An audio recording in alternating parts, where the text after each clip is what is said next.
إن الحمد لله صلاة وسلاما على رسول الله وعلى آله وصحبه ومن تبعه ووالاه. رب اشرح لي صدري ويسر لي أمري واحلل عقدة من لساني يفقهوا قولي. اللهم إن هذا إقبال ليلك وإجبار نحارك وأصوات دعاتك فاغفر لنا ذنوبنا يا رب العالمين. يا أكرم الأكرمين أكرمنا ويا حي يا قيوم برحمتك نستغيث أصلح لنا شأننا كله ولا تكلنا إلى أنفسنا طرفة عين ولا أقل من ذلك يا نعم المجيب. Amma ba'du. Ashabul fadilah, pengacara majlis kita pada malam ni yang dihormati Tuan Imam tua dia, Imam tua, Imam muda. Alhamdulillah, jawatan kuasa masjid mungkin dendang, Rahmaniyah mungkin dendang, seluruh muslimin muslimat, para asatizah yang dirahmati Allah Subhanahu wa taala, seluruh muslimin muslimat yang dirahmati Allah Subhanahu wa taala sekalian. Pertamanya, hamba syukur pada Allah Subhanahu wa taala kerana dapat hadir ke bumi Kelantan buat kesekian kalinya. Bumi Kelantan ni tak asing lah bagi saya sendiri secara peribadi, sebab saya pernah mengaji di Kelantan ni 6 tahun di Pulau Melaka dulu. Satu masa dulu lah, tahun 94 sampai tahun 2000 saya mengaji di Darul Anwar Pulau Melaka. Jadi syukur pada Allah Subhanahu wa taala akan dapat mari pula. Dan bulan depan pun akan mari lagi, cuma bukan di sini tapi di Jeli. Perjalanan sekitar 5 jam setengah daripada bumi Ipoh, Perak dan Ridwan, dan saya akan menyampaikan ceramah tidak sampai 5 jam lah tuan-tuan. Sampai habislah cerita kita nak cerita pada malam ni. Jadi terima kasih Allah Subhanahu wa taala. Pertamanya kita rasa syukur kepada Allah Subhanahu wa taala sebab Allah beri kekuatan kepada tuan-tuan yang hadir pada malam ni untuk mari ke rumah Allah Subhanahu wa taala. Bukan senang nak mari rumah Allah ni. Bukan senang. Sebab dia melibatkan hati, bukan masalah kaki. Dia melibatkan hati. Bila seseorang tu rasa hatinya berat untuk mari ke rumah Allah Subhanahu wa taala, kaki dia pun akan berat untuk melangkah datang ke rumah Allah.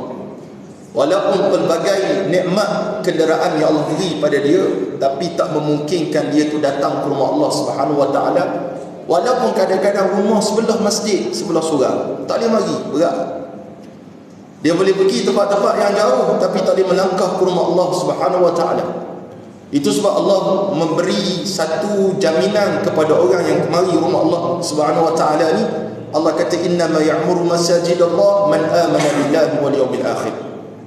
Hanya sahaja orang yang memakmurkan masjid-masjid Allah. Siapa-siapa saja, tak kira status kita gapo dia.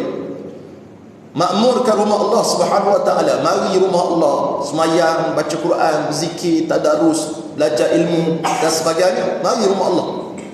Mereka itulah orang yang beriman kepada Allah dan hari akhirat. Ini yang disebut oleh Allah Subhanahu wa taala sebagai satu pengiktirafan kepada orang yang mari ke rumah Allah Subhanahu wa taala untuk dijamin keimanan dia kepada Allah Subhanahu wa taala. Rintitan dalam peristiwa dalam bulan Rajab yang penuh barakah ini, kita menyambut peristiwa yang berlaku kepada batang tubuh Nabi kita Muhammad sallallahu alaihi wasallam, peristiwa Isra wal Mi'raj yang berlaku kepada Rasulullah. Saban tahun berita itulah yang kita ulang-ulang. Tidaklah sampai kita rasa boring untuk mendengar tentang sirah baginda Nabi Muhammad sallallahu alaihi wasallam yang cukup hebat. Para ulama menyatakan bahawa peristiwa Isra wal Mi'raj itu adalah salah satu mukjizat Rasulullah yang besar. Selain daripada mukjizat yang utama iaitu Al-Quranul Karim, ada mukjizat yang besar selain pada Al-Quran iaitu mukjizat Isra wal Mi'raj.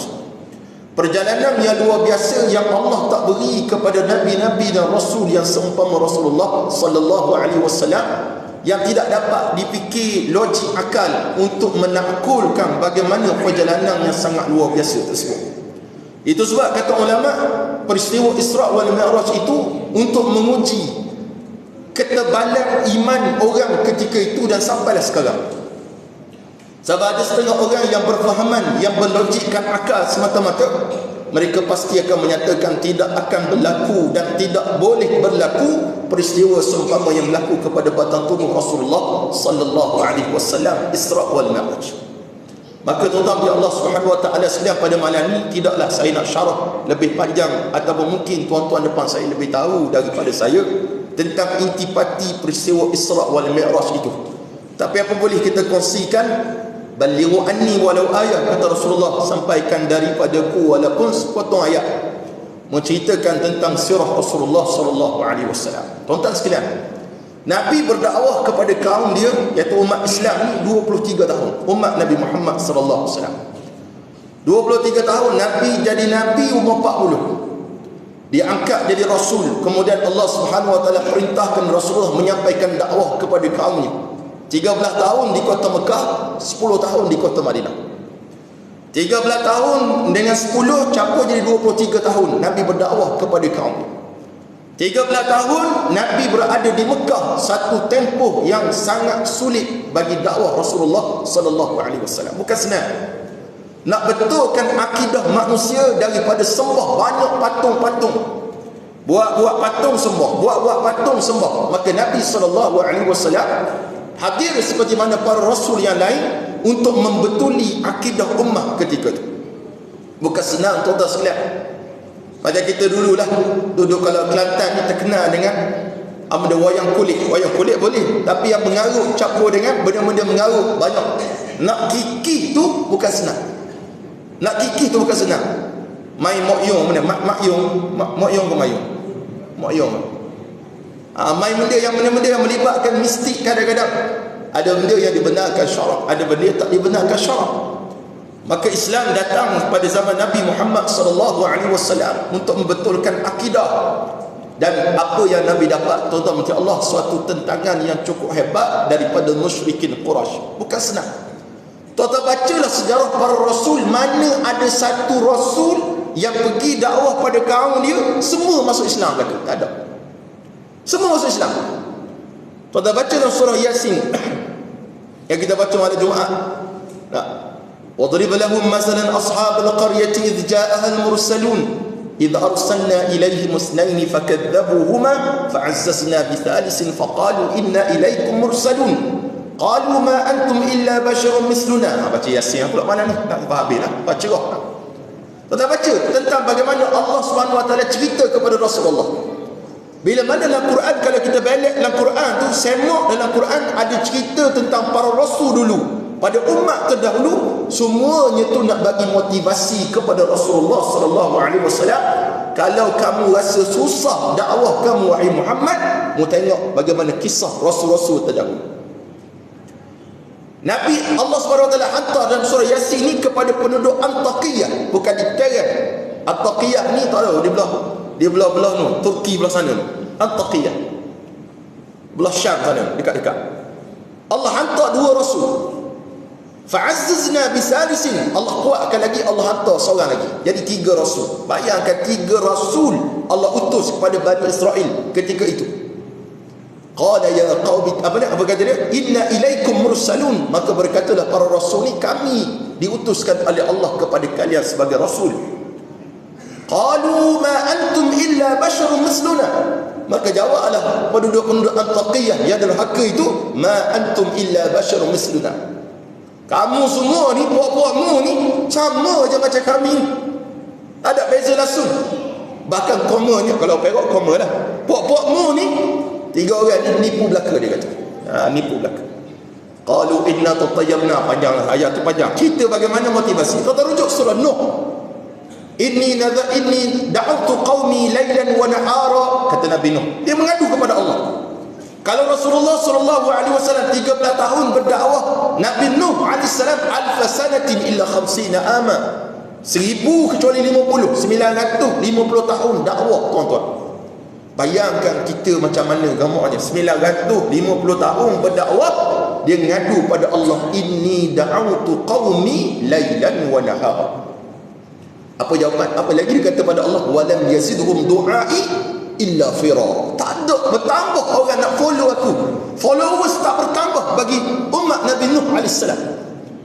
Kalau kita sekarang sibuk kejar follower, aku nak ni, nak banyak ni, nak banyak ni, nak banyak ni. Bahkan kita rasa nak buat macam-macam asalkan follower kita ramai. Nabi Nuh AS kata tak bertambah yang ikut hamba ni wahai Allah illa firara, kecuali pakat lari belakang. Wa inni kullama da'awtuhum litaghfira lahum ja'alu asabi'ahum fi adhanihim.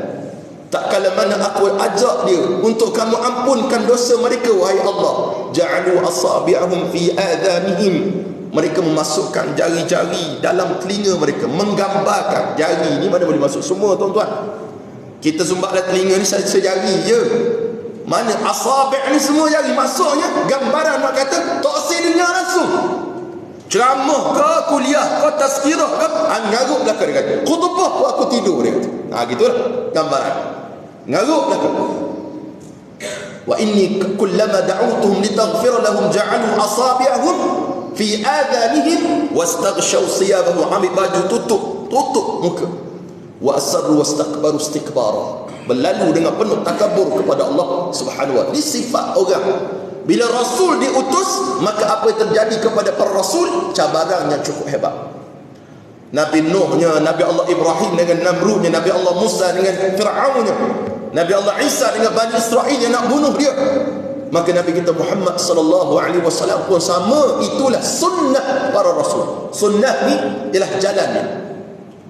Tu sebab kalau para pendakwah sekarang, kalau sekadar kena cap tali masuk TV, tali keluar radio, itu cak ayang sangat, tuan-tuan, sedih buat benda. Kalau tali keluar TV, biasa keluar dalam tanyalah ustaz, ustaz tanyalah saya, tiba-tiba tali keluar, saya rasa sedih. Korok mau sedih. Mau sedih apa? Banyak lagi media boleh nak sampai dakwah kepada umat. Tali keluar radio, kecewa menyamuk kecewa. Ini cahaya, ni cahaya Allah SWT. Nabi Muhammad sallallahu alaihi wasallam berdakwah pada kaum dia. Siapa tahap Rasulullah kena pukul buat dia dengan Abu Jahal, Amru bin Hisham, alias Abu Jahal laknatullah.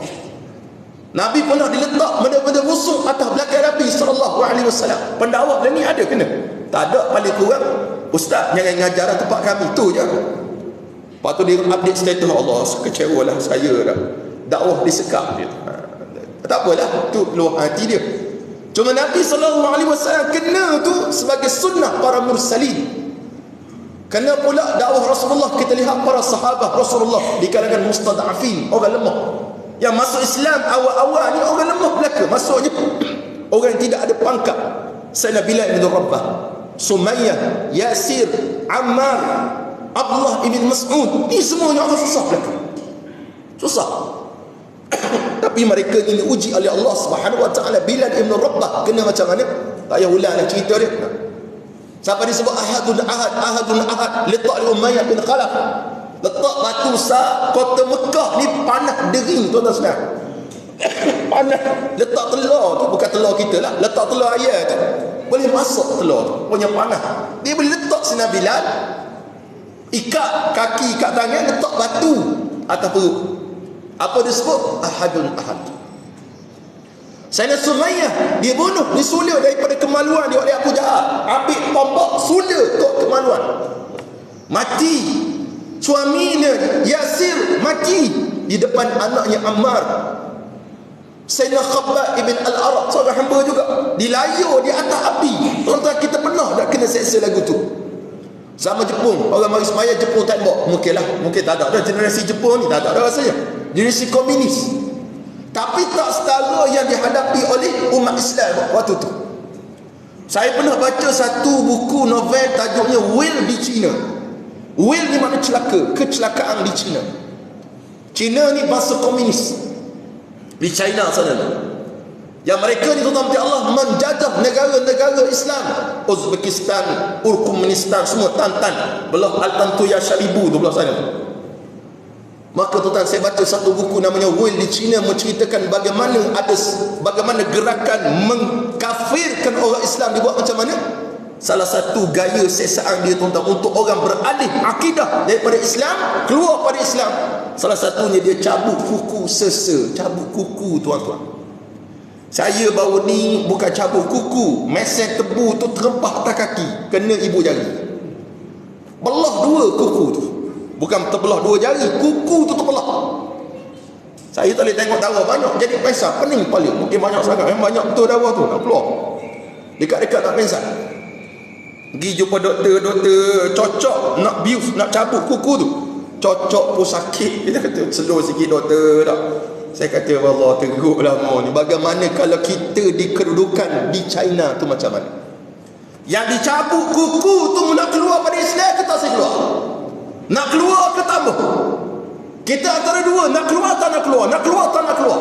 Tak keluar, mati. Kena keluar, kafir. Itu berlaku kepada Sayyidina Ammar bin Yasir ketika mana Abu Jahal dan Abu lain kata, Ammar, kamu tengok mak kamu mati, ayah kamu mati, mu nak macam mana sekarang? Dia kena sesa teruk lah. Sampai dia terpaksa melafaz kalimah Lata Uzza Manah. Sebab puak-puak ni suruh sebut je, mesebut nama Tuhan-Tuhan kamu sebelum ni. Dia pun sebut. Maka malulah dia kepada Rasulullah sallallahu alaihi wasallam. Tapi Nabi tanya kepada Ammar melalui utusan dia, adakah iman hati kamu terkekal pada Islam ataupun tidak? Jawab dia kekal dengan Islam. Terus ulama membuat hukum bagi orang yang terkena seksa teruk sangat, tak mampu dah. Dia kata boleh jaga, boleh matilah. Kalau kita mampu mati, mati syahid. Tapi kalau tak mampu, terpaksa kita berlakon untuk kita keluar daripada agama Allah, maka dia haruskan, kata ulama. Tapi kalau mampu nak mati, itu lebih baik daripada kita mengaku selain pada agama Allah Subhanahu wa taala itu. Baik. Maka Nabi berdakwah susah. Ditambah pula dengan Allah Subhanahu wa taala cabut dua nyawa yang Nabi paling sayang, Abi Talib, bapa saudara Nabi, dan juga Khadijah bintu Khuwailid radhiyallahu taala anha. Abu Talib kita baca sejarah. Sejak Nabi kecil, dia diambil oleh Abu Talib selepas Abdul Muttalib meninggal dunia. Jagalah, Abu Talib bukan orang kaya. Dia ada anak yang ramai. Anaknya ramai, Abu Talib ambil pula Rasulullah SAW untuk dijaga. Dan dia sangat sayang kepada Rasulullah, lebih daripada dia sayang anak-anak dia lagi. Kalau nak makan, tunggu Muhammad ada dulu. Sebab apa? Sebab Nabi ada namanya irhas. Irhas, apa dia? Satu perkara yang mencari adat yang Allah berikan kepada Nabi-Nabi waktu mereka masih kecil. Makanan jadi banyak. Kalau Nabi tak ada, makanan sikit, tak cukup. Tapi kalau Rasulullah ada, makanan sikit cukup untuk anak-anaknya. Bukan setakat tu dia sayang, sebab memang Nabi ni disayangi oleh seluruh penduduk Mekah ketika itu. Dia jaga daripada kecil sampai besar. Nah, bahkan Nabi waktu menyampaikan dakwah Islam kepada penduduk Mekah, Abu Talib bila mana dipaksa oleh abu-abu yang lain, Abu Jahal paksa, Abu Lahab paksa, Abu Sufyan waktu tu belum Islam paksa, Al-Walid paksa. Dia kata tolonglah berhentikan dakwah anak saudaramu ni, teruk sangat, dia pecah belah masyarakat kita, puak kita pecah sebab dia. Dia kata puak kita pecah, bukan orang Kelantan lah, tapi orang sana Mekah. Kita pecah ni sebab Muhammad, tolonglah nasihat sikit. Maka apa dikabur pada anak saudara dia, disebut seperti mana permintaan orang-orang musyrikin, Sadatul Musyrikin. Bila mana disebut, Rasulullah kata, kalau diletakkan matahari belah kanan saya, bulan di belah kiri saya, wahai pakcik, untuk saya tinggalkan dakwah ni, aku takkan tinggalkan selama-lamanya. Kalau gitu kata Abu Talib, gila, aku tak kacau, aku tak cakap. Bahkan Abu Talib antara orang yang waktu dia masih hidup, orang musyrikin nak buat naya pada Rasulullah ni, dia malu Allah sikit sebab Abu Talib ada. Mati pula Sayyidatuna Khadijah bintu Khuwailid yang menghabiskan hampir keseluruhan hartanya untuk dakwah Nabi Muhammad sallallahu alaihi wasallam. Nak dakwah ni kena pakai harta juga tuan-tuan. Bukan dakwah dengan air liur je ada harta. Habis harta Khadijah bintu Khuwailid diberikan kepada Rasulullah sallallahu alaihi wasallam untuk sapak dakwah Rasulullah. Sampai dia wafat pun dia kata, kalau tulang belulang aku ni boleh digunakan wahai Rasulullah untuk jadi tali penghubung dakwah kamu, gunakanlah tulang belulang aku. Maksudnya bersungguhnya Sayyidatuna Khadijah bintu Khuwailid mati dua orang pada tahun yang sama, dinamakan tahun tersebut Amul Huzni, tahun kesedihan. Tapi tuan-tuan kena ingat, tahun kesedihan bukan sebab semata-mata meninggalnya dua orang tokoh ini, tapi kata ulama disebabkan bersangatan musyrikin melipat kali ganda membahayakan Rasulullah sallallahu alaihi wasallam. Maka Nabi pergi ke mana? Nabi pergi ke Taif. Berdakwah pula ke Taif dengan tujuan, dengan harapan penduduk Taif akan mendengar kalam Rasulullah sallallahu alaihi wasallam. Tapi rupa-rupanya waktu Nabi sampai di Taif, puak-puak Taif ni tahu dah, sebab dah sampai dah berita daripada Mekah, jangan dengar cakap Muhammad, mengarut belaka tu ahli sihir, pemecah belah masyarakat, penipu, pendusta, semua riwayat pada Muhammad sallallahu alaihi wasallam. Akhirnya setiap rumah yang Nabi sampai semuanya menghalau Rasulullah, tubik keluar daripada kota Taif. Bukan setakat halau, dia pukul Rasulullah sallallahu alaihi wasallam. Yang kita belajar, dia ambil batu dilontar. Ada riwayat kata bukan setakat batu, apa ada di tangan dilontar pada Nabi Muhammad sallallahu alaihi wasallam.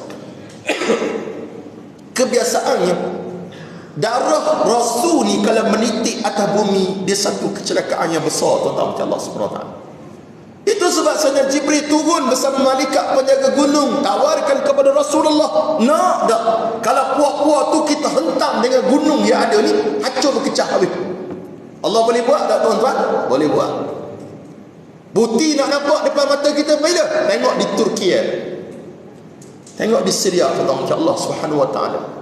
Yang dalam runtuhan tu ada 120,000 orang. Yang mati yang disahkan 41,000. Terbaru saya tak tahu berapa sekarang. Tak tahu yang lain tu tak tahu. Allah boleh buat, betul-betul Allah Subhanahu wa taala. Dan Allah tawarkan, Jibril tawarkan kepada Rasulullah, tapi sifatnya Rasulullah ni sangat sayang kepada umat dia.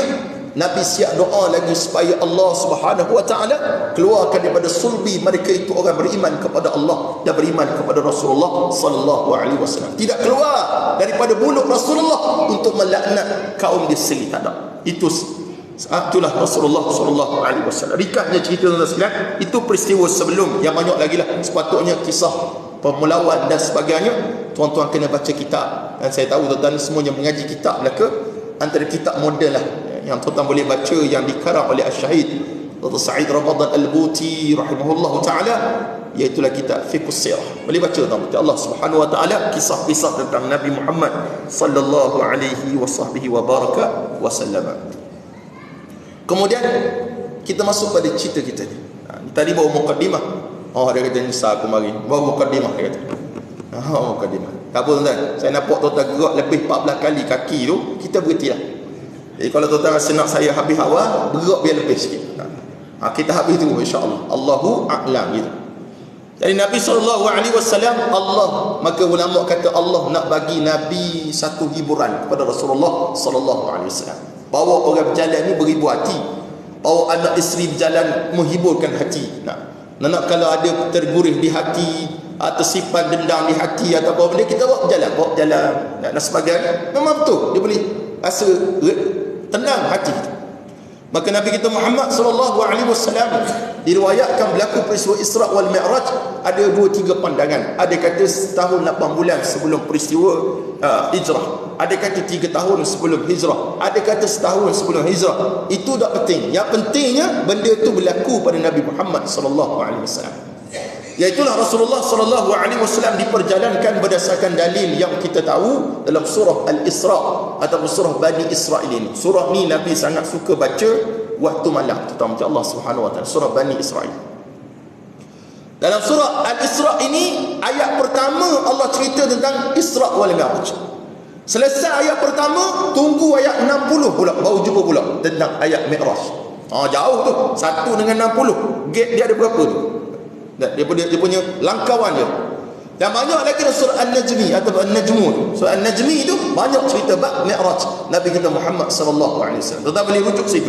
Ayat 1 surah Al-Isra, ayat 60 surah Al-Isra, surah An-Najmi ayat pertama sampai ke bawah tu, tuan boleh baca bagaimana kisah Nabi kita Muhammad sallallahu alaihi wasallam di Isra dan di Mi'rajkan oleh Allah. Isra ni perjalanan pada waktu malam, perjalanan di bumi. Dan Nabi SAW dinyatakan oleh Allah Subhanalladzi, Maha suci Tuhan yang alladzi asra bi'abdihi, yang memperjalankan hamba-Nya. Maka di sini kata ulama, nombor 1, Allah memuji diri dia sendiri. Bila Allah puji dia sendiri, layak bagi Allah Subhanahu wa taala untuk dipuji. Kita tak layak orang puji kita setara mana pun, kita kena ucap alhamdulillah. Bini'matihi tatimmus salihat, ataupun alhamdulillah hadza min fadli rabbi. Tuan-tuan mungkin ada orang kaya kat sini, orang kata kaya haji bagus, haji kaya, kita royak dia. Betul dah, sebab hamba orang haji meniaga. Jangan gitu, itu takabur tu. Handsome haji ini, biasalah keturunan. Jangan gitu, sebab alhamdulillah dulu, alhamdulillah keturunan hamba ni makin handsome belaka. Alhamdulillah hadza min fadli rabbi. Dia ada di Nabi Allah Sulaiman alaihissalam. Hadza min fadli rabbi, kita ucap. Supaya apa? Tidak rasa riak dalam hati kita ni, takabur di atas pujian orang kepada kita. Bahkan pertama, yang patut dipuji adalah Allah Subhanahu wa taala. Maka Allah kata, aku yang perjalankan Muhammad. Bila Allah yang perjalankan Nabi Muhammad, bukan Nabi Muhammad berjalan sendiri, itu bermaksud tak ada siapa boleh challenge Allah Subhanahu wa taala. Dan Allah tidak terikat dengan satu benda pun. Tak terikat dengan masa, tak terikat dengan tempat, tak terikat. Allah tak melibatkan masa. Bahkan Allah cipta masa. Allah tidak terlibat dengan tempat. Allah mencipta tempat. Siwa Allah makhluk. Kita ngaji kan? Selain pada Allah semuanya makhluk. Maka kalau ditakluk kepada kudrat Allah Subhanahu wa taala, tak ada siapa boleh challenge Allah Subhanahu wa taala. Tak. Ada satu kisah seekor iblis. Iblis ni seekor ke seorang? Spesies. Seekor lah. Seekor iblis. Iblis ni ketua. Wa kana minal jinni fa fasaqa an amri rabbi. Ada orang kata Azazil lah, nama-nama Israiliyat ini namakan itulah. Maka iblis ni dia ada ijtima'. Ijtima' ni perhimpunan. Kita buat ada ijtima' mingguan, ijtima' bulanan. Bagus kalau masjid buat ijtima' mingguan ke, kuliah duha mingguan ke, kuliah apa, ijtima'. Macam malam ni lah, ijtima' ni. Ada seorang pakcik, saya bagi Puak Leman, duduk di Al-Barakah tempat Datuk Ustaz Kazim. Dia Tok Bilal sana, memang lama khidmat, orang bagus sangat, orang soleh. Dia satu hari dia buat pengumuman, tuan-tuan, insya-Allah esok kita ada jima', dia kata, bukan ijtima', jima'. Jadi orang dah pakai tengok, mana jima' pula ni. Oh, salah sebut, tak ada alih tu buang, ijtima', tak ada ijtima'. Saya berkata, memang salah tu, ijtima'. Oh ya ke? Salah ke? Dia kata. Dia tak tahu cakap Melayu sudah lah, esok ada kuliah ke benda dan sebagainya. Maka iblis ni buat perhimpunan. Dia kata, wahai, dia panggil setan sekalian, kamu nak tahu tak perbezaan antara manusia yang alim dengan manusia yang bodoh? Setan pun kata, ya, kami nak tahu. Kalau nak tahu, follow me, ikut aku, ittabi'uni, mai ikut aku, follow aku. Dia pun pergilah satu tempat, dia buat satu kuliah, ada kuliah lah, ada Ustaz Cak Ayang ngajar, pompa ngajar. Tak. Last sekali dia kata, tuan-tuan ada soalan tak nak tanya saya? Tuan-tuan boleh tanya apa saja soalan, saya boleh jawab. Oh, punya riak punya Ustaz tu, Cak Ayang. Maka tuan-tuan berkata, Allah, iblis kan boleh berupa dengan manusia. Iblis boleh berupa ikut suka dia. Tu tuan-tuan, perubatan Islam lebih main pada saya lah. Iblis boleh berupa. Buktinya Abu Hurairah pernah takak iblis waktu tu zaman Nabi SAW. Iblis kata, saya ada soalan tuan. Tanya. Dia kata, ni telur. Mesti telur, tak ada ni. Ni telur dia. Boleh tak Allah memasukkan bumi yang besar ni dalam telur yang kecil? Boleh tak? Dia tanya pada ustaz tu. Ustaz Cak Ayah tu kata, bodoh soalan ni, dia kata. Mu tengok telur ni kecil, bumi ni besar, macam mana nak masuk? Dia tanya pula pada iblis. Iblis kata, okey mana tak boleh ni? Tak boleh lah, mana boleh? Dia kata. Iblis tanya, boleh tak Allah masukkan bumi yang besar dalam telur yang kecil? Dia kata tak boleh. Iblis kata, okey, itu beres apa? Bukan orang Kelantan. Iblis bukan. Tak. Dia balik. Dia membawa geng-geng dia pergi satu majlis ilmu. Ada tok guru besar mengajar.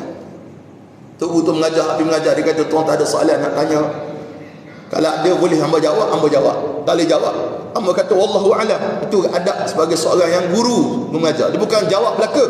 Imam Syafi'i pun kalau tanya 10 soalan, bukan semua 10 dia jawab. Tak tahu, ayat tak tahu.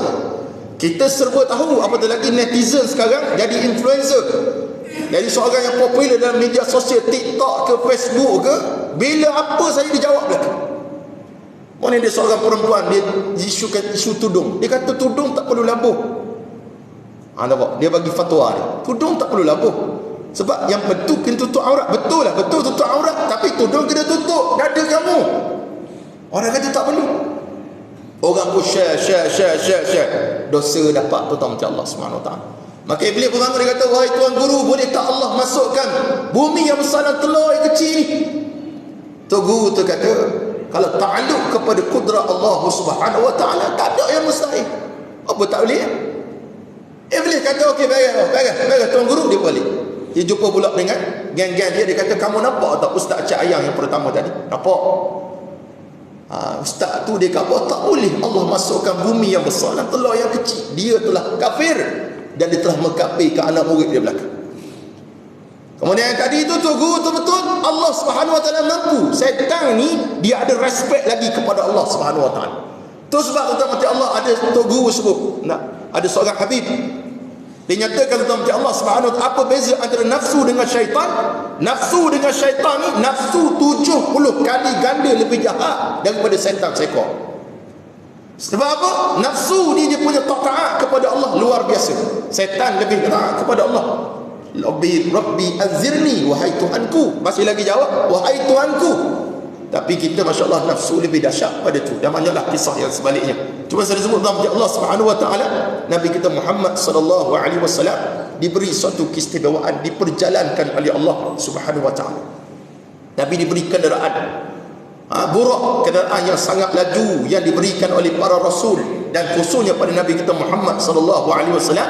Dan ada ulama mengatakan tunggangan tersebut akan dapat ditunggang oleh kita dalam syurga nanti. Allahu a'lam. Mana burak bukan seekor, banyak ekor. Burak banyak ekor. Jadi doalah kepada Allah, moga-moga Allah kurniakan boleh naik burak walaupun dalam syurga nanti. Banyak kisah boleh bergerak dengan pantas dan sebagainya. Ma tashtahil anfus, kata Allah Subhanahu Wa Taala. Apa yang jiwa kita ingin akan dapat belaka dalam syurga Allah Subhanahu Wa Taala. Maka Nabi diperjalankan oleh Allah Subhanahu Wa Taala. Sebelum Nabi diperjalankan, Nabi dibelah dada dulu, bersihkan hati, dimasukkan ilmu dan hikmah, iman dan hikmah dalam hati Nabi kita Muhammad sallallahu alaihi wasallam. Ini khususiah bagi Rasulullah. Nabi cerita kepada para sahabat, Nabi dia belah. Tuan-tuan biasa pergi IJN, kita minta jauh lah. Kalau Allah takdirkan tuan-tuan ada sakit jantung, buat bypass di IJN, tuan-tuan ditidurkan ke tuan-tuan minta sedar? Ada yang doktor biar saya tengok lah jantung saya kena keluar lagu mana. Ada? Tak ada. Kalau kita tengok jantung tu keluar, kita mati terus. Jantung keluar pada dada kita. Maka Nabi Muhammad dia boleh cerita kepada para sahabat bagaimana hatinya dikeluarkan, dibersihkan hati tersebut, ditapak dengan iman dan hikmah daripada Allah Subhanahu Wa Taala. Ini khususiat bagi Rasulullah sallallahu alaihi wasallam. Maka Nabi diperjalankan sampai di Masjidil Aqsa. Kenapa Masjidil Aqsa? Masjidil Aqsa lah tempat dia di mana himpunan para rasul paling ramai di sana.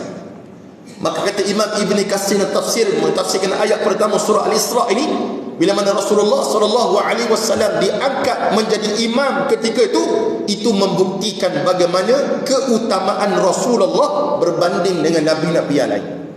Sebab Nabi jadi imam di tempat bukan tempat Rasulullah. Satu, itu penting. Maknanya orang utamakan dia, orang hormat Nabi Muhammad sallallahu alaihi wasallam. Dan ada riwayat mengatakan itu pentabalan Rasulullah menjadi sebagai rasul yang utama ataupun sayyidul anbiya wal mursalin, penghulu kepada segala nabi dan segala rasul. Baik, tuan-tuan Allah Subhanahu Wa Taala sekalian, kemudian kita melangkah sikit lagi peristiwa ini. Nabi SAW naik ke langit Mi'raj, tangganya wujud dekat sana. Jarak antara satu langit ke satu langit, kata Sayyidina Allah bin Abbas radhiyallahu ta'ala anhuma, 500 amin, 500 tahun perjalanan.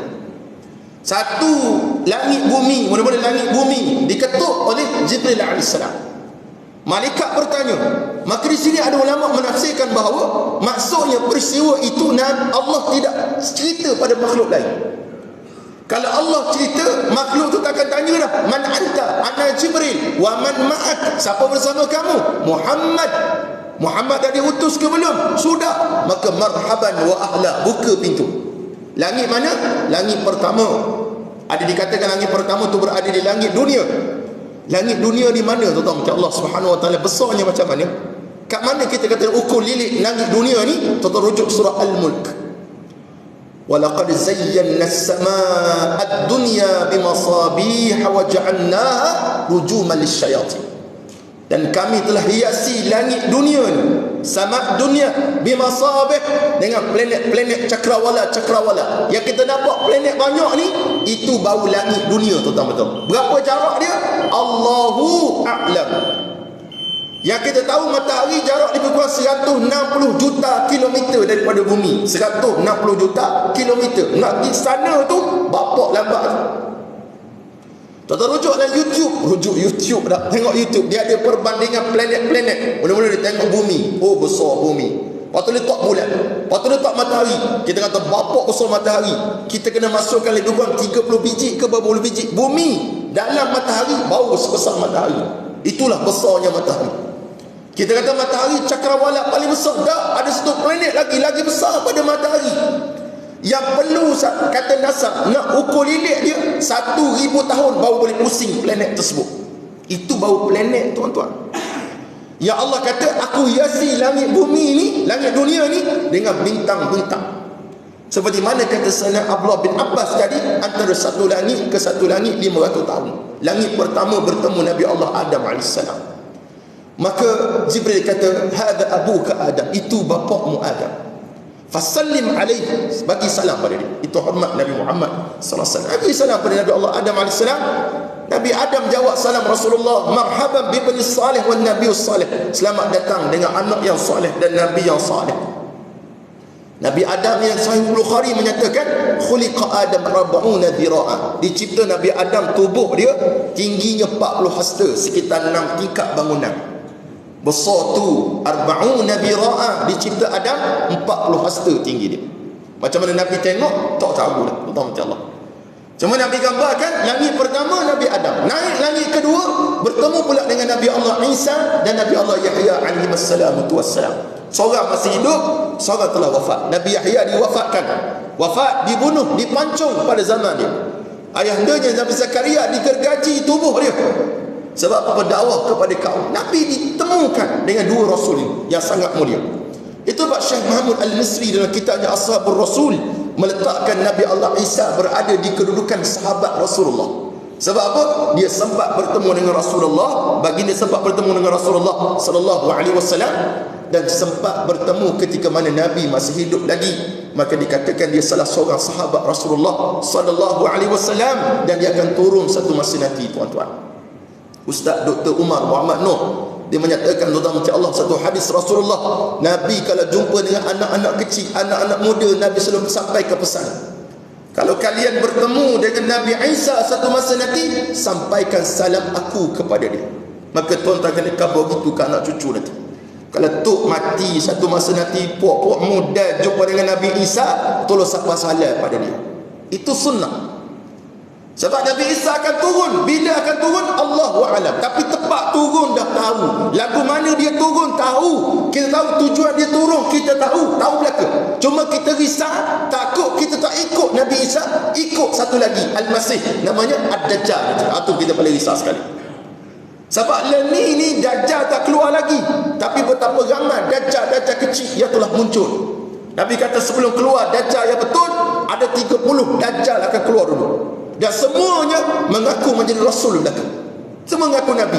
Zaman Nabi dah ada seorang Musailamatul Kadzab. Ada seorang lagi, makwa dia, isteri dia, perempuan juga, 2 orang dah, tinggal 28 orang. Dekat Malaysia ada tak? Ada tak kat Malaysia? Ada. Qaha di Selangor, Rasul Melayu, dah tinggal 27 orang. Bukan setakat Qaha, kita di Pahang ada orang mengaku Tuhan Harun, nama dia. Letak jawatan baru ni sebab stroke. Bahawa setakat Tuhan, ayah ping dibesuk. Ramah di Pahang, di Malaysia. Yang sedap di Indonesia lagi sedap. Indonesia negara yang sangat terbuka sangat tak boleh. Idza ittasa'al amru dhaqa. Bila luas sangat kena sempit. Bila sempit luas. Tapi luas sangat melampau luasnya Indonesia. Ada seorang mengaku menjadi rasul kepada penduduk Indonesia. Dia jemput live dalam TV, tuan-tuan. Punya dahsyat dia pun. Punya sangat terbuka. Macam baru ni seorang menantu rokok, seorang anak seorang menantu berzina dengan mak mertua, live minta mari interview. Boleh cakap tak belakan muka, masya-Allah. Dijemput Nabi palsu, Dajjal dijemput. Bapa mengaku jadi rasul. Ya, saya rasul bagi orang Indonesia, bangsa Indonesia. Mana dalil bapa seorang rasul? Dalilnya Al-Quran itu sendiri. Oh, cakap Indo pula di Kelantan boleh? Bunyi pelik tau Terengganu cakap Indo ni. Buktinya Al-Quran itu sendiri dia kata. Ya ke Al-Quran bukan turun pada Nabi Muhammad. Ya, waktu Muhammad wafat, roh Al-Quran telah diangkat katanya. Bila mana saya ditabal ke majlis Nabi, roh itu turun kembali dan Quran kepada saya. Oh gitu pula menantang sungguh dah. Pandai dia pusing kau tu. Yang pengacara tanya, betul ke Pak? Betul. Kita tak boleh cover gitu tuan-tuan. Akidah kita. Kalau kita kata betul ke Ayub tu Nabi, kafir kita tu mati Allah SWT. Keluar Islam kita. Apatah lagi kalau tanya soalan bodoh gitu. Sama macam kahar Rasul Melayu. Mana bukti awak ni Rasul? Kata apa nama pemberita NTV7. Awak baca tak surah Yasin? Baca. Macam mana ayat dia? Yasin wal Quranil Hakim, innaka laminal mursalin. Sesungguhnya engkau di kalangan para rasul. Ayat tu, kau tu Allah tuju kepada saya. Pemberita kata, kalau saya baca ayat tu, adakah tuju pada saya? Tak, dia untuk saya saja. Nampak dia punya pusingnya. Pun ramai pengikut tuan-tuan macam Allah SWT. Ramai besuk, ramai pengikut. Qa'a ada ramai pengikut. Tuhan Harun laknatullah tu ada pengikut tuan-tuan macam Allah SWT. Dan belum timbul lagi dajjal yang betul. 30 dajjal tu keluar. Yang tu pun pengikut ramai dah. Bayangkan tuan-tuan macam Allah SWT, kalau dajjal betul keluar macam mana. Maka Nabi Isa akan turun kepada satu masa nanti untuk membasmi dajjal, laknatullah, dan seluruh orang kafir derhaka kepada Allah SWT. Naik langit ketiga bertemu dengan Nabi Allah Yusuf AS. Nabi Yusuf ini digambarkan oleh Rasulullah, dia seorang lelaki yang diberi separuh keindahan kepadanya. Maka ulama kita menafsirkan maksud separuh keindahan itu apa dia? Iaitu separuh keindahan Rasulullah ada kepada Nabi Allah Yusuf AS. Maknanya kalau letak Nabi Muhammad dengan Nabi Allah Yusuf alaihi wassalam ni, siapa paling kacak sekali makcik? Pasti Nabi kita Muhammad sallallahu alaihi wasallam yang paling kacak. Sayyidina Hasan ibn Sabit sebut dalam satu madah syair dia, khuliqta mubarra'an min kulli aibin ka'annaka khuliqta kama tasha. Khuliqta mubarra'an min kulli aibin, wahai Rasulullah, kamu dicipta oleh Allah tak ada satu pun aib. Kita macam-macam aib. Mata sepek sebelah, perut besar, pusat terbunjur keluar, bulu ketiak sebelah panjang sebelah pendek, macam-macam kita ada banyak aib. Khuliqta mubarra'an min kulli aibin ka'annaka khuliqta kama tasha. Seolah-olah wahai Rasulullah, kamu nak dicipta macam apa yang kamu nak. Kamu dicipta ni macam apa yang kamu nak wahai Rasulullah sallallahu alaihi wasallam. Maka kalaulah Nabi Yusuf itu yang disebut oleh zaman dia Zulaika. Dikatakan nama itulah Zulaika. Bila mana dia ajak datin-datin VIP masuk dalam istana. Kalau kamu tak percayalah handsomenya Yusuf yang menyebabkan aku tergoda dengan dia, mu marilah satu hari dekat istana, aku keluarkan sekejap Yusuf daripada penjara, kita tengok macam mana keadaan. Maka diberi kepada mak-mak datin ni buah sebiji dak dengan pisau untuk kupas buah, bagi Nabi Yusuf lalu je, bukan duduk tengok, lalu saja. Duk pakak tengok nganga mulut nitik air liur gamaknya. Dia kata hada malakun karim. Ni malakun karim. Dia kata ni lah malaikat yang mulia ni. Ni bukan manusia. Bayangkan kalaulah Nabi Yusuf pun orang perempuan boleh tergoda dan terpotong jari dia. Bayangkan Nabi kita Muhammad sallallahu alaihi wasallam. Itu sebab kita baca zikir. Kita minta untuk kita melihat Rasulullah sallallahu alaihi wasallam walaupun dalam mimpi. Walaupun sekejap je dapat mimpi jumpa Rasul sallallahu alaihi wasallam. Kita nak sangat, tapi tak dapat jumpa Rasulullah. Saya waktu tengok kisah Allahyarham Datuk Haruddin rahimahullah taala, seorang ulama besar, mempunyai anak murid ribuan orang tentang Allah Subhanahu wa taala, dan ilmunya sangat manfaat hatta al-an sampai sekarang Darul Syifa beroperasi dengan baik. Berapa kali jumpa Rasulullah? 5 kali jumpa Nabi sallallahu alaihi wasallam. 5 kali jumpa Rasulullah. Tak apalah dia ulama besar, kita kata. Ada seorang ulama Al-Habib Umar bin Hafiz hafizahullah taala, ulama besar di Tarim Yaman. Ada seorang mokcik jumpa dia, mokcik di Tarim. Orang-orang perempuan di Tarim ni tempat yang paling baguslah setakat ni tuan-tuan mati Allah. Untuk makluman tuan-tuan, Tarim Yaman tempat paling bagus. Saya sangat bercita-cita dapat jejakkan kaki dekat sana, dapat juga hantar anak-anak pergi belajar sana untuk dapat ilmu dan adab yang sangat luar biasa kat sana. Dia pun bulan Ramadan bukan semayang macam kita 23 rakaat, tu pun semayang laju. Allah pacerah laju. Dia habis sini pergi sini, habis sini pergi sini, pukul 2-3 pagi baru habis salat tarawih. 2-3 pagi baru habis salat tarawih. Itu adab di sana, dan sebagai satu amalan cukup luar biasa. Seorang makcik ni datang bertemu Habib Umar. Dia kata, wahai Habib, apa salah dosa saya? Hari ni saya tak jumpa Nabi dalam mimpi. Hari ni tak jumpa. Habib Umar tanya makcik, sebelum ni hari-hari jumpa. Allah. Agak-agak apa amalan makcik? Dia tak cerita apa amalan, tapi luar biasa tentang Allah Subhanahu Wa Taala, keistimewaan dia beri. Maka Nabi Muhammad SAW naik tingkatan keempat, langit keempat, bertemu dengan Nabi Allah Idris alaihissalam. Allah sebut dalam Quran, wa rafa'nahu makanan 'aliyya, dan kami angkat Idris pada tempat yang tinggi. Di sini ada ulama menafsirkan Nabi Idris berada pada langit yang keempat, dan dia juga rasul yang masih lagi hidup dan tidak mati. Naik langit kelima bertemu dengan Nabi Allah Harun alaihissalam.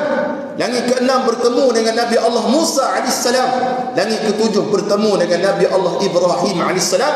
Ada setengah riwayat dia terbalik. Nabi Ibrahim nombor 6, Nabi Musa nombor 7. Gitulah. Tapi yang pentingnya mereka berada kat langit.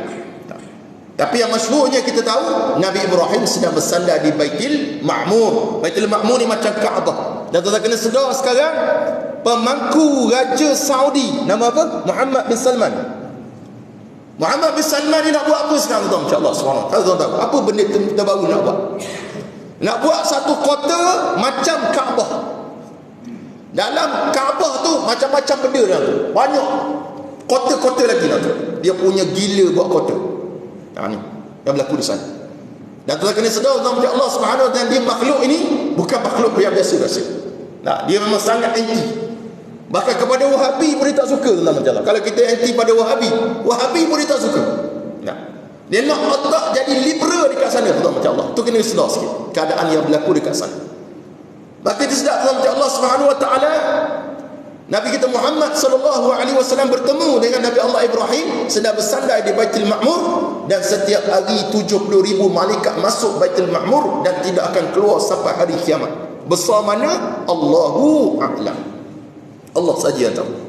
Cuma Nabi Ibrahim ni apa tugas dia tuan Allah sekarang? Siapa boleh jawab? Nak bagi satu produk kokotin, latah saja pun sedap ada. Siapa boleh jawab? Makcik-makcik nak jawab. Apa tugas Nabi Ibrahim sekarang? Muslimin ada, kecuali ustaz. Ustaz jangan jawab sebab ustaz tahu. Yang tak ustaz, apa-apa dia. Ni adik-adik tu nak jawab. Nak jawab. Nabi Ibrahim apa tugas dia sekarang? Kita rujuk dalam surah, dalam hadis Sahihul Bukhari dan Ashabus Sunan yang lain, pada bab ru'ya, bab mimpi. Kita akan jumpa hadis tentang Rasulullah bermimpi bertemu dengan orang sangat tinggi dalam syurga. Tempat yang sangat hijau dan sangat cantik, bertemu orang paling tinggi. Sampai Nabi kata, aku tak nampak mana kepala dia. Dan keliling dia tu penuh dengan budak-budak kecil yang sedang bermain-main. Akhirnya malaikat berkata kepada Rasulullah, itulah Ibrahim alaihissalam. Keliling dia tu anak-anak umatmu yang meninggal waktu kecil, belum balik lagi, dijaga oleh Nabi Allah Ibrahim alaihissalam. Orang ni kita tergempar dengan adik perempuan seorang yang pergi umrah baru ni, meninggal di Madinah, umur 4 tahun, meninggal di Madinah, sihat walafiat, tiba-tiba meninggal. Maka anak-anak kita lah, kalau ada Allah uji kita, ditakdirkan anak kita meninggal dunia, ataupun anak-anak orang bukan Islam. Sebab Nabi, sahabat bertanya, Rasulullah, adakah termasuk anak orang bukan Islam? Maka termasuk juga anak orang bukan Islam yang meninggal sebelum balik dia, dijaga oleh Nabi Allah Ibrahim alaihissalam. Maknanya bergembiralah tuan-tuan Allah. Syaratnya sabar, isbir. Sabarlah di atas ujian. Dan sabar ni sangat susah, tak semudah diungkapkan oleh mulut saya tadi. Sangat susah. Innamas sabru indas sadmatil ula. Hanya sabar itu dikira waktu kali pertama diuji oleh Allah Subhanahu Wa Taala, baru dipanggil sabar sungguh-sungguh. Baik. Tuan-tuan Allah Subhanahu Wa Taala, Nabi pun naik ke Sidratil Muntaha. Sidratil Muntaha kita bacalah dalam kitab tauhid. Apa dia Sidratil Muntaha? Bagaimana rupa Sidratil Muntaha? Bagaimana besarnya Sidratil Muntaha? Hanya Allah Subhanahu Wa Taala saja yang tahu. Cuma Nabi gambarkan besarnya daun-daun dia itu seperti mana telinga-telinga gajah besar dia. Besar daun dia. Dan Sidratul Muntaha adalah sebuah pohon yang sangat besar. Kita berfikir dah macam mana pula langit tu ada pokok atas tu. Yang ni main akal. Yang tu tuan-tuan kena mengaji tu, kita tauhid. Mana Tok Guru tergambar sini, dia boleh syarah dengan lebih baik daripada saya, insya-Allah. Takut saya salah syarah. Apa yang penting Nabi naik tingkatan tertinggi sampai Nabi Jibril dikatakan Jibril tak mampu nak tembus dah.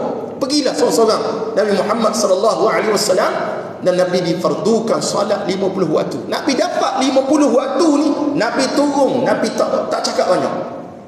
Nabi tak cakap banyak, 50 dapat turun bertemu dengan Nabi Musa AS. Orang tanya pula, dah apa Nabi Musa, apa tak turun Nabi Ibrahim dulu? Kerana 7 Nabi Ibrahim, 6 Nabi Musa, dah apa turun gitu? Maka di sini kata ulama ada 2-3 sebab. Yang pertama, Nabi Musa antara Rasul yang pertama yang diperintahkan salat kepada umatnya secara tertentu. Berapa rakaat? 2 rakaat, 2 rakaat. Siang 2 rakaat, malam petang 2 rakaat, 4 rakaat. Maka dia tahu sangat perihal salat tu macam mana. Dan bila mana Nabi Muhammad dapat 50, ditanya pada Rasulullah, kamu dapat apa daripada Allah SWT? Perjanjian apa? Dapat 50 salat. Maka umatmu sangat dhaif, wahai Muhammad. Telah difardukan salat kepada kaumku, dan aku bersungguh suruh mereka laksanakan salat. Mereka tak mampu nak buat, mintalah kurang dengan Allah, minta diskaun. Ada riwayat kata Nabi ulang alik 9 kali, ulang alik. Ada kata diturun 10. Wallahu a'lam. Tapi yang penting Nabi dapat kurang sampai dapat 5. Dapat 5 tu pun kata Nabi Musa banyak lagi tu. Tu ada orang berseluruh, dia kata kalau Nabi lah naik pulak dah, minta kurang lagi, gamak-gamak kita dapat semayang apa paling mudah? Subuh dia kata. Kalau lah Allah bagi subuh pada kita, tetap ramai orang tak mari semayang subuh kata macam Allah, tetap orang tak semayang. Sebab ramai sangat orang IQ. Kan yang dia kata, apalah isyak ni letih. Isyak berapa 4 rakaat. Subuh kau bangun tidur berapa 2? Dia main tu berapa 2, berapa 4. Mus semayang tak? Tak semayang, senang tak semayang lah. Pening kata macam Allah SWT. Maki dapat 5, dan Musa kata minta kurang lagi. Qad istahyaitu, aku dah malu dah nak menghadap Allah Subhanahu. Malu dah aku nak menghadap Allah. Maka Allah kata, wahai Muhammad sallallahu alaihi wasallam, telah tetap di sisiku bahawa 1 tu sama dengan 10. 5 farduan solat kita dapat 50 pahala daripada Allah Subhanahu wa taala. Baik tuan, banyak lagi lah. Nabi dapat tengok syurga, Nabi dapat tengok neraka, dan neraka Nabi dapat melihat orang mencakar-cakar muka dia, Nabi dapat lihat orang kerak lidah dia. Itu tak boleh rujuk terutama macam Allah Subhanahu, sebab cerita itu berulang-ulang banyak, dan khilaf ulama juga berlaku. Adakah itu Nabi lihat dalam peristiwa Isra atau dalam mimpi Rasulullah yang lain? Itu saya tak faham. Cuma saya nak cerita yang penting bila Nabi turun ke bumi. Nabi turun ke bumi, Nabi bawa salat yang sangat penting. Bagi tuan-tuan yang dirahmati Allah, saya tahu yang hadir pada hari ini semuanya orang yang menjaga salat. Bahkan kita ada bulan salat. Kalau Kelantan ada bulan salat, Terengganu pun ada bulan salat. Dan salat ni kalau boleh tak perlu bulan, memang kita kena salat, hari-hari kena salat. Salat ni sangat penting tuan-tuan macam Allah Subhanahu wa taala dan perintahkan anak-anak kita untuk salat.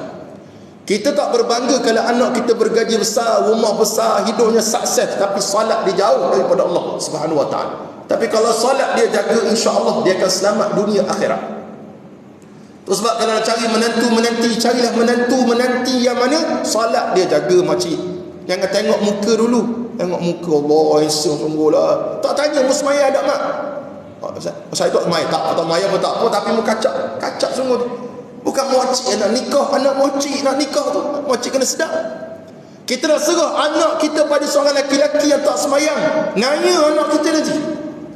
Nak cari menantu perempuan siapa, jangan tengok comel muka macam Fazura aje. Nak muka macam Aida Jebak aje muka. Tak, muka anak kita pecah pintu. Anak menantu muka comel. Tanya dulu semaya ada minah mak. Fatimah kamu semaya ada minah kamu semaya. Tanya dulu. Semaya makcik, alhamdulillah. Berapa kali sehari semaya? Semaya makcik kadang-kadang 3 kali sehari lah. Gitulah semaya. Dah cek tau. Dia jawab 5 kali sehari makcik saya semaya. Alhamdulillah bagusnya. Subuh berapa rakaat? Subuh makcik 4 rakaat. Kacau. Kena test. Quran yang boleh baca ke tak? Mak boleh baca Quran? Boleh baca. Kita baca Quran dia ya. Berat. Test. Sebab kita nak bagi anak kita makcik kena sedar. Baca-baca sekalian. Kena sedar nak bagi anak. Sebab ada seorang satu hari dia ni tok imam kampung. Inilah nak habis ni. Tok imam kampung. Tok imam kampung ni ada seorang anak tina. Seorang itulah yang dia sayang sangat. Kalau mati tok imam ni, harta dia separuh dapat pada anak perempuan ni. Separuh lagi kena bagi ke adik-beradik dia. Itu faraid lah. Saya sedikit ada kemahiran faraid lah. Mengaji faraid tu. 14 tahun mengajar faraid. Maka rahmat Allah Subhanahu wa taala sekalian, pak cik ni dia kata, aku nak anak aku, menantu aku ni satu masa nanti menantu ni boleh baca Quran. Kebetulan zaman dulu rumah kayu dan ni rumah kayu dah ramai lagi. Pada banyak lubang, kat dinding tu ada lubang, dia tengok ada orang sekodeng.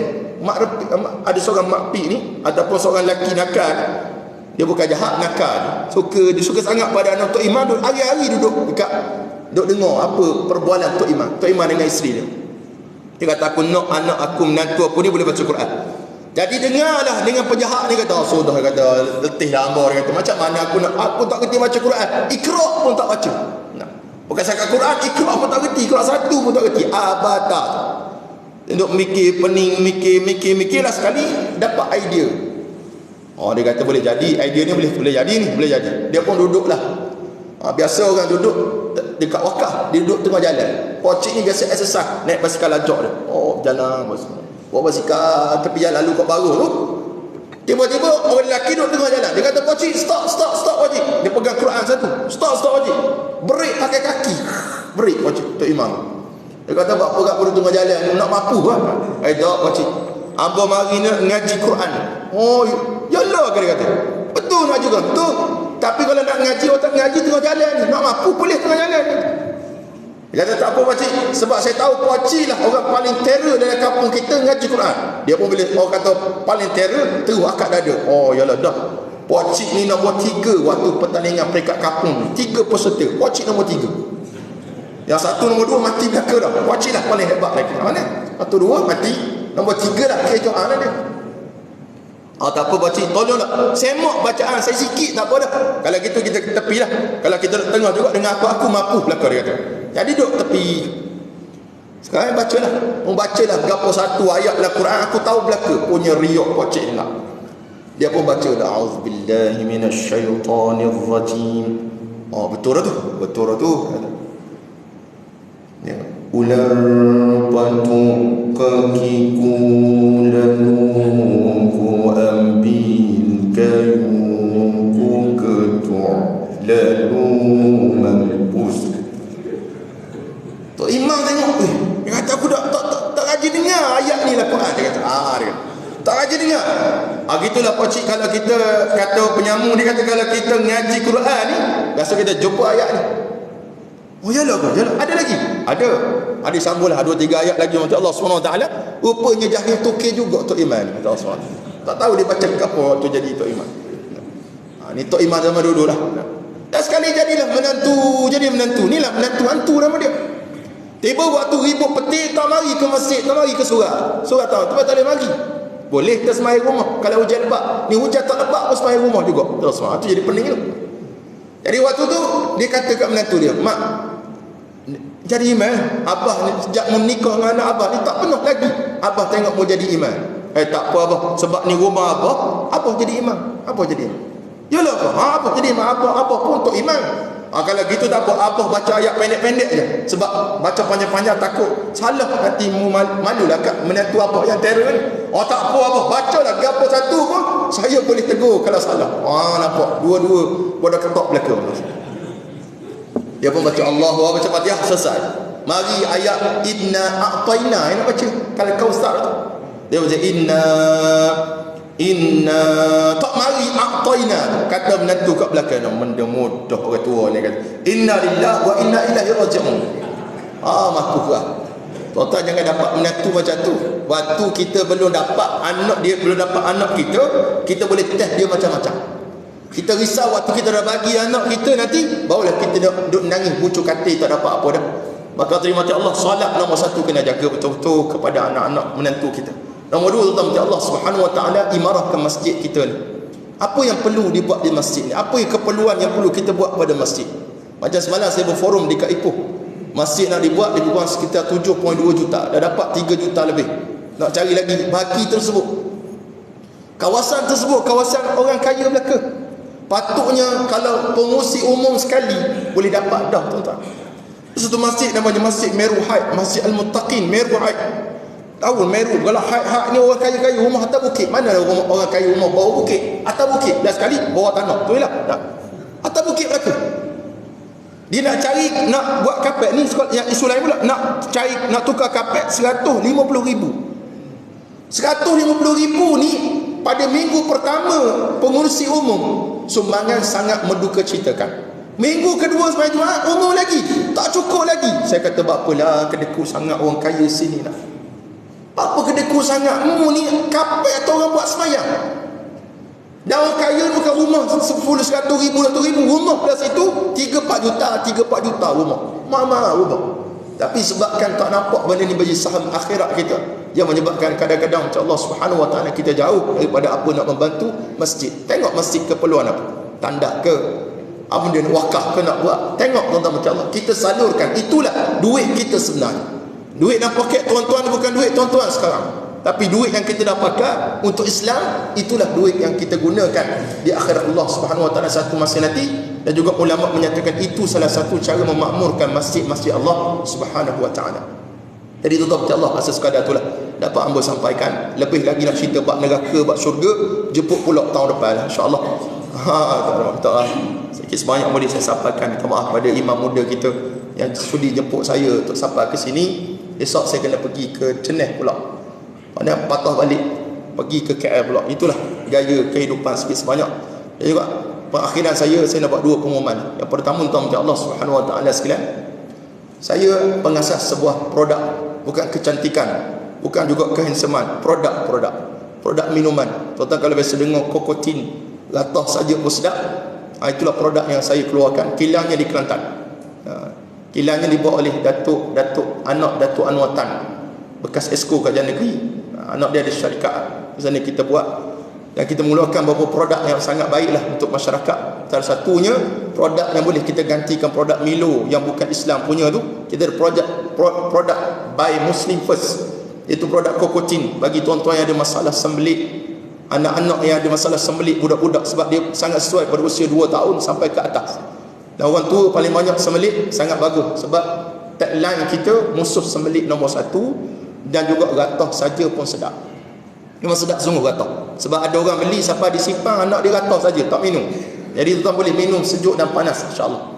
Dan setiap jualan itu 10% kita salurkan kepada tahfiz yang saya buka, yang kita baru siap membina sebuah kompleks pendidikan di Cemor, Perak yang berharga 3.6 juta. Baru-baru ni kita dah siapkan, alhamdulillah. Cuma sekarang ni bila kita dah siap satu benda tu, benda yang paling payah sekali nak maintain dia tu, sangat payah.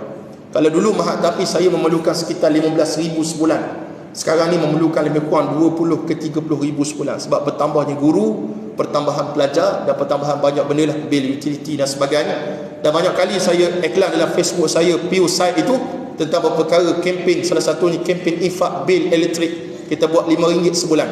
Kita ada kempen beras, hantar beras, bukan beras fidyah, beras, infak beras. Siapa nak infak 1 kilo 2 kilo boleh salurkan sumbangan dekat situ. Nak post beras pun boleh, kita salurkan. Dan juga ketiga tuan Allah Subhanahu Wa Taala kempen untuk menaja pelajar-pelajar susah.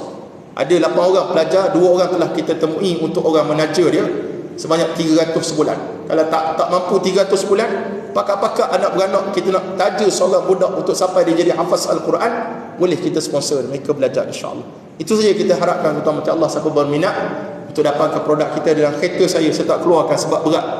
Dia kilo-kilo berat. Dan juga last produk daripada Baitul Diyak, kita ada Kasturi Syifa. Kasturi Syifa ni kasturi keluaran pada Mahat Tafiz kami yang telah diru'yahkan bagi siapa-siapa yang ada masalah gangguan jin, iblis, setan, laknatullahi alaihim ajma'in itu, tuan-tuan boleh try gunalah. Sebab pengalaman saya setakat ni alhamdulillah, khususnya kepada anak-anak tahfiz perempuan, dia sangat membantu untuk konsentrasi penghafalan kita.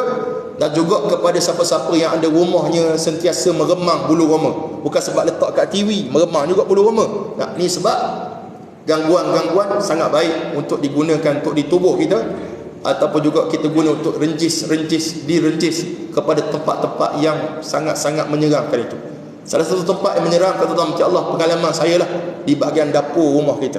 Bahagian dapur ni tempat makanan tak habis tu, tempat tu lah jin suka buat dinner, lunch dekat situ. Kita kena faham isu tu. Yang kedua, tandas tu confirm lah. Tandas jangan sembuh, memang tempat dia dah. Tuan-tuan nak lari ke mana lagi? Tempat tu lah tempat dia. Cumanya banyak membaca doa ketika mana tempat-tempat berikut, dan juga bilik-bilik kosong di rumah tuan-tuan. Tuan-tuan ada banyak bilik, 7, 8 bilik sebab anak ada 8 orang. Tapi bila dah kahwin semua, tinggal kita seorang je, 7 bilik lagi kosong.